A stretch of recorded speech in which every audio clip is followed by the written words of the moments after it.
So Jeff says the difference between growing your business and going out of business is your ability to think strategically. And that's what the book is all about. It's about using AI to help you think strategically.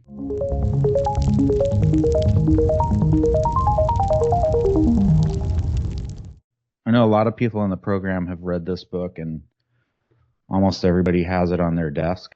I keep it on my desk.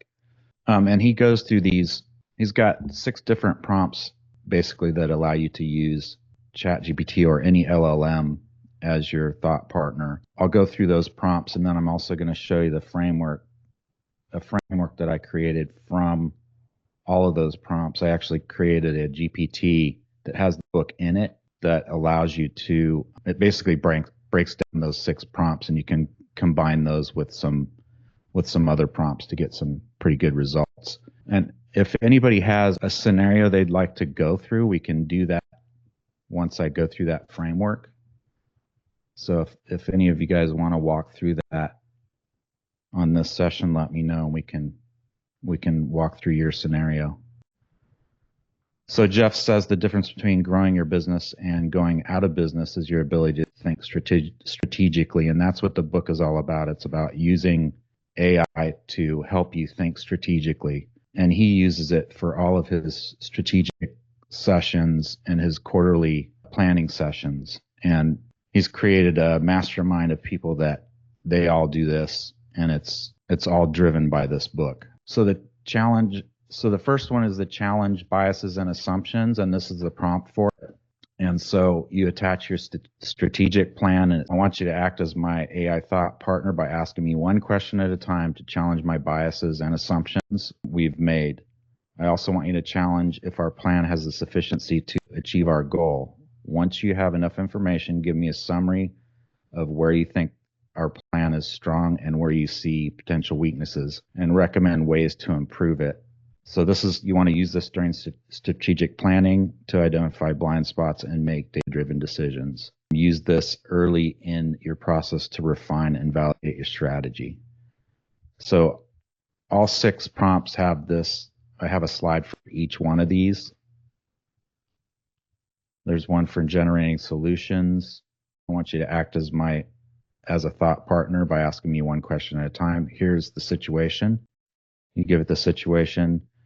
Here's what I'm trying to solve, and then you insert the problem.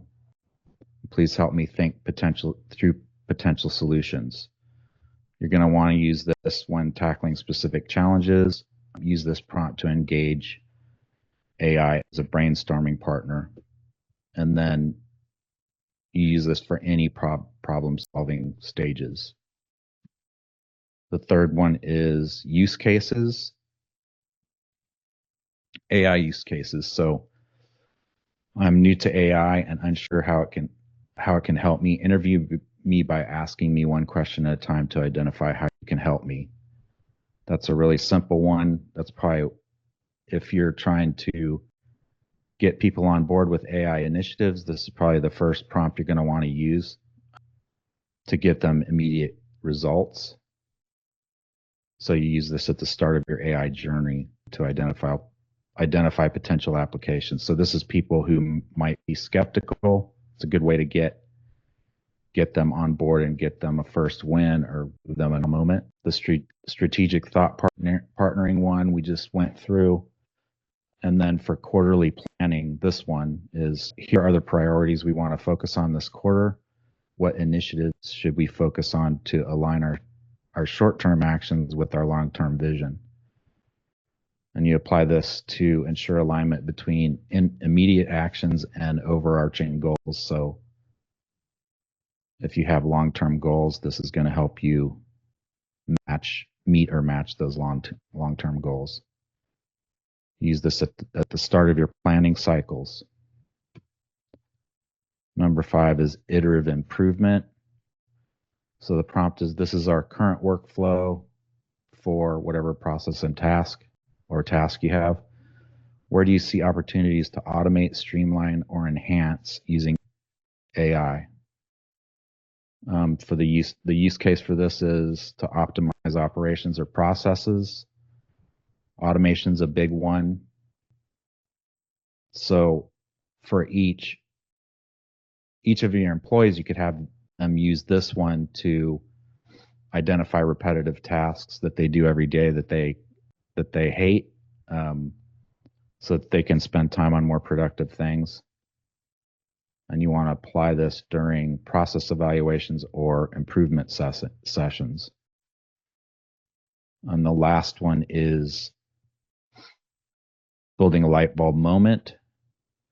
Help me reframe this challenge in a new way to uncover opportunities that I might be missing. So this would be a brainstorming session, and you could use this to identify things that you hadn't thought of.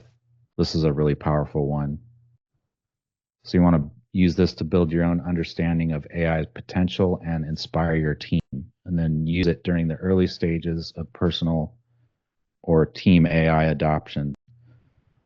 This is a really powerful one for creating products, enhancing existing products, and then in conclusion on the book, you're basically going to want to read the book to build stronger data-driven strategies, and then start with a simple one. And like I said, the simple one here would probably be this one. And then this, it amplifies your strategic capabilities and establishes AI as your thought partner. So I have a GPT that I created from the book. I have a PDF of the book, and I did buy the book, so I'm not going to publish this publicly. But basically what I did is I told it, based on the structure of the book, let's see. Oh, I had it build a framework, a flexible framework from those 6 use cases. And it created this. So we've got all those prompts, but it also gave me some additional instructions we could try. So here's the ask one question at a time one. Then you could highlight potential biases, summarize where you see strengths and weaknesses. So these are kind of enhancing the original prompts. Ask clarifying questions, provide creative practical solutions, rank those solutions by impact and feasibility. Here's the ask one question at a time again for this use case one. Oh, suggest specific AI applications or tools. That's a good one. And explain how these suggestions can be implemented so you can help you with implementation. That one we covered. Analyze how priorities can align with long-term vision. Identify gaps. That was actually I think that was in the Smart Cut. Propose specific next steps. So you could add those to any of the prompts that are in the book to do follow-up statements. Break down the steps of this workflow into components, identify inefficiencies, bottlenecks, or areas for automation, recommend specific AI-driven improvements and how to implement them. So another implementation one. And then help me identify small actionable steps to increase confidence and build momentum. Celebrate wins and provide motivational insights. That's a good one. And then highlight potential obstacles and strategies to overcome them. And then it created a universal prompt structure. Curtis, this might answer your question. I think you said, what kind of prompt is it? It follows this framework. So you define the role, give it the context, and then give it 2 to 3 steps, and then use one of these enhancements. So you want to try one, Curtis? Yeah, can I ask a favor? Do you mind going back to the 5th one really quick? The one just before it? I didn't get to eyeball that. Workflow optimizer. Okay. Wow. That's cool. Okay. Yeah, I'd love to. I think this is really cool, actually. Super, super cool. Just whenever you're ready, tell me where you would like me to start. And I guess we're 21 minutes to the top of the hour, so I'm going to try to do this reasonably quick. So okay. If I get long-winded, Megan, you'll have to kind of come up with a response to slap me on the wrist. I'll sound the buzzer. Thank you. Right. So tell me where we should start, I guess, is maybe the first thing. So what do you want to accomplish? I want to validate let me go back to the original question, the first one, and first and foremost, because I think that's attaches our strategic plan, blah, blah, blah. Okay. So, no, if we're going to type this or I should record it, but the primary question is my vision is a business that will transform healthy homes to healing homes. And the ICP for that is comprised of two people. One is a household with a distressed member of the home and with some sort of chronic disorder or such. And then secondarily is somebody who's taken a proactive outlook on their home and wanting to just transform it into, at minimum, a healthy home. The thought partnership is just to kind of, I think, in starting out, validate. Can you go to the number one and then I can at least kind of follow the correct? Yeah, I'd like to actually kind of challenge. The assumptions are effectively that the likelihood is the person with the distressed household member will be more inclined to want to do something about their home environment and effectively looking at perhaps seeing what I might be missing at the start and onset in terms of how I organize that conversation for all the rest that's going to follow. So, Okay, so what the problem statement is? validate the healthy homes to, it's going to be a little harder to do this, I guess. Validate here's the problem. Distress, I guess it'd be a lot easier if I typed it up. I have it, but it's probably not going to fit inside of a 15-minute window. Okay, so we'll at least get this part. Just the problem is the bigger premise is homes are not healthy for the most part. That's the underlying assumption.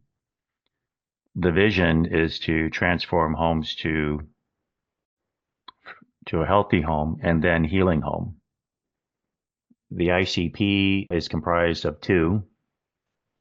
There's a distressed household member with a distressed health condition.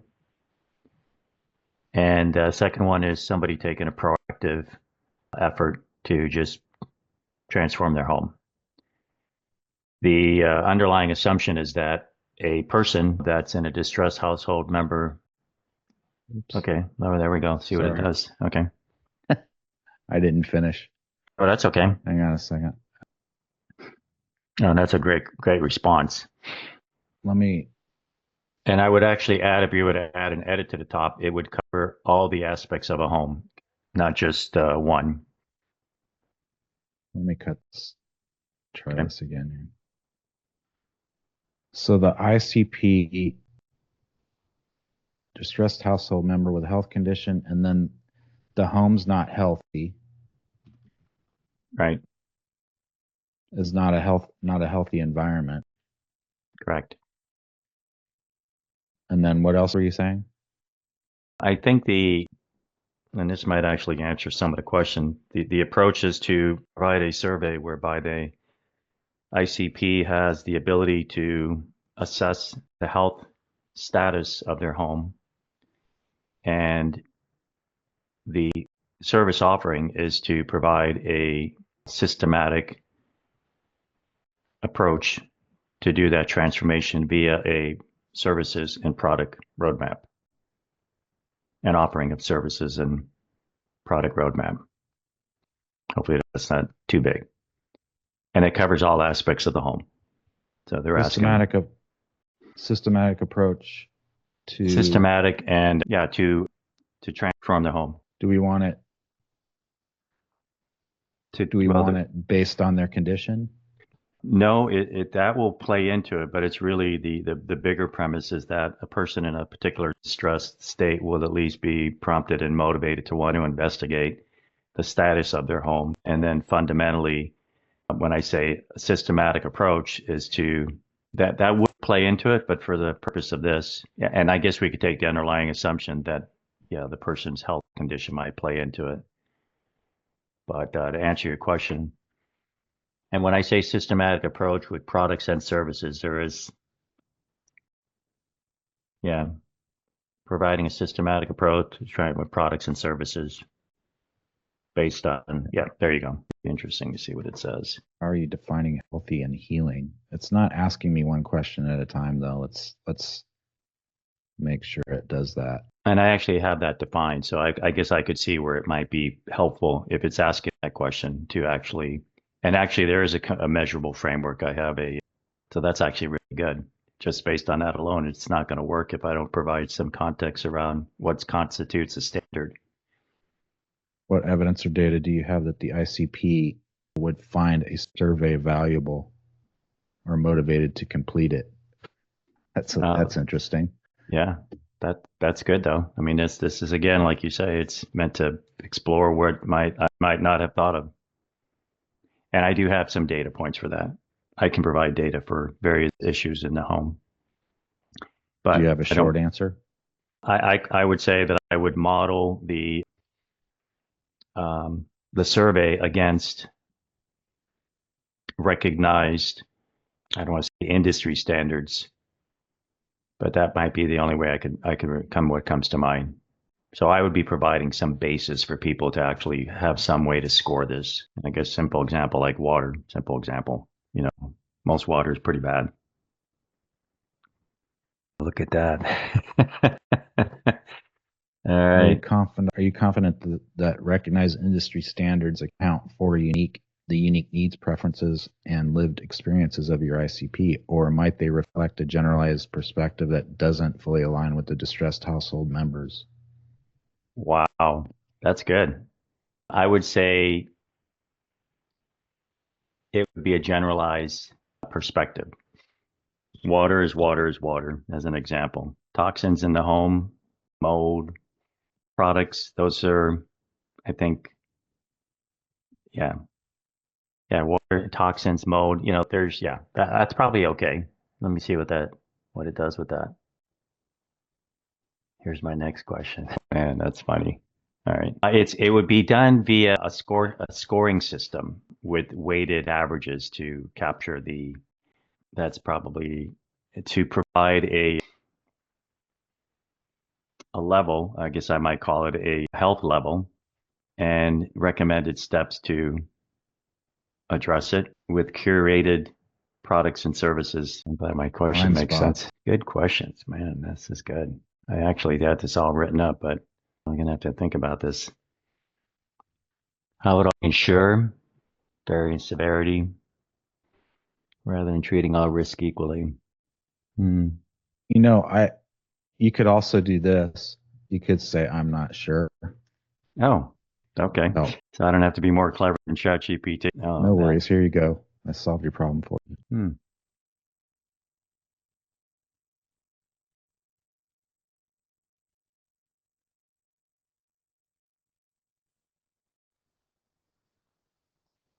So now it's offering to create the framework. Wow. Sure. How are we doing on time, Megan? We have about 10 minutes left. Yeah, I actually have something like this, so that's really interesting. It went that direction. But I did it really the hard way. I mean, I didn't get a lot of feedback from ChatGPT. I just barreled through it. So this is much easier. Rom? Is it similar to what you did, Curtis?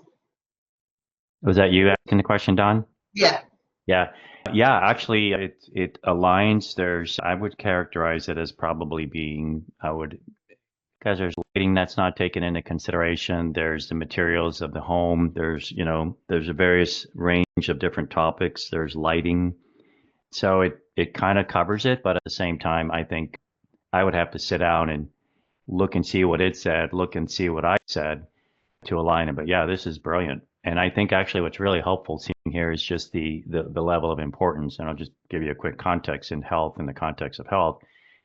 Water, first thing is get rid of your toxins. And the second thing is usually the first category is water. So those are two sequential steps that people should be taking anyway, but most people don't even ask the question. So when somebody's in a distressed state of health, you go to the doctor and you come home and you're sitting there doing all this stuff to get better, and then all of a sudden you walk into your home, you're sitting on a couch you got on sale that has loaded with VOCs and compromising your health. So the idea is to align your personal health journey with your home environment And then I think COVID-19 was clearly a massive wake-up call to everybody about taking into consideration their home, right? All of a sudden they're stuck. They had to figure out how to get along. That was number one first. Right. Did they like each other, you know? And then the second part was realizing just how important the significance of, you know, just their environment.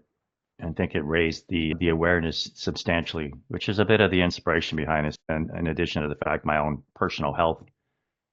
So I'm always interested to see like how close is it to like something you manually put together? Like, is it on the right path? Oh, 1,000%. I would say honestly, Chris, you could have saved me a lot of time next week. I think we didn't talk. I mean, thanks for nothing. But in all seriousness, what I like about what I see here is, you know, one of the reasons I asked about how this prompt was created is because I would say one of the things and I still to this day have lost so much time is honestly not knowing the foundation of what I'm doing and bang it away and try to be logical and ask good questions. And if you do that right, you really have such a substantially different workload and stress level trying to answer questions like, you know, the infamous ask a generic question. Guess what? You're going to get a generic response. Garbage in, garbage out. Yeah, something to that effect. And then if you're lucky and you have somebody like Chris on the call, he just does all the work, types it up for you, and you just, you know, watch him. And then we all get to sit here and go, yes, this is all worth it. Anyway, thank you, Chris. I think maybe just for the sake of and can I get this prompt if you don't mind? Just I would like to continue this and see what it does, and I'll share the results later. It's my IP, so if anybody runs off with it, I will find you, whether you're in Michigan or New York. But yeah, So brilliant. had you thought about temperature and humidity? Not in the way that they're characterizing it, because as an example, when you go to a healing home, you would incorporate something like a far infrared sauna for sweating. So that's an interesting point. Ventilation is important when you consider air quality and you've got vents and such in your home that are likely filled with dust and mold and crap. You don't even know it. How do you mitigate that? You know, there's just so many things that aren't in front of our face, but it's interesting they posed it. I don't know that I would have seen it, and that EMF is another one, and so on. So yeah, this is really good. I mean, that's done a brilliant job. And part of what I'm doing here, Chris, is obviously, you know, we had a little bit of conversation around this, and I'll come to you later on that. This is the explosion of what you and I had a chat about a couple of weeks back. You'll see more of it though. Pretty cool, So, actually. My next question is, what kind of products can we create?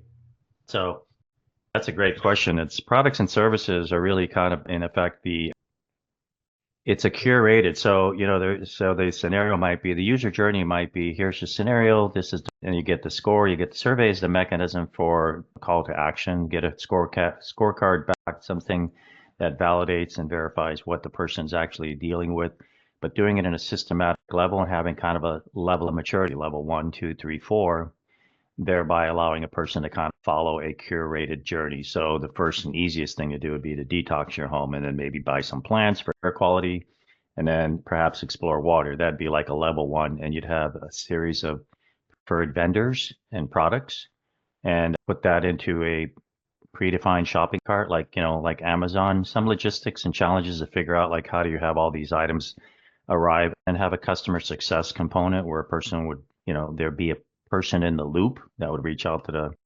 verify and validate the implementation plan for the person.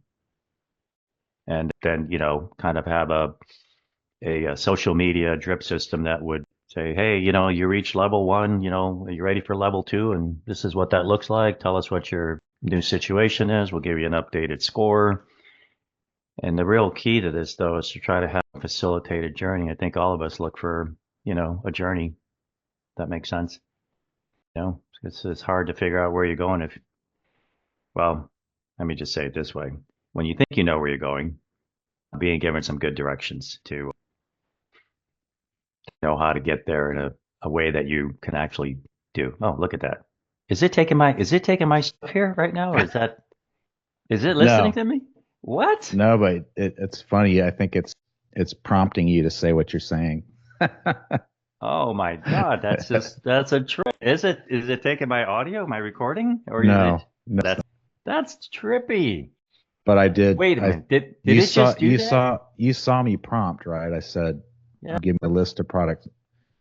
Can you help me identify what products and services could be offered to address these? And it just gave me a whole list. Man, that was good. So anyone who didn't, that wasn't staged. That was Chris and I figuring something out in about 10 minutes. Anyway, anybody who's new on the phone, but we're not that good of actors. You look at Chris's face. Yeah, you saw me struggle through the slides. I'm not that good.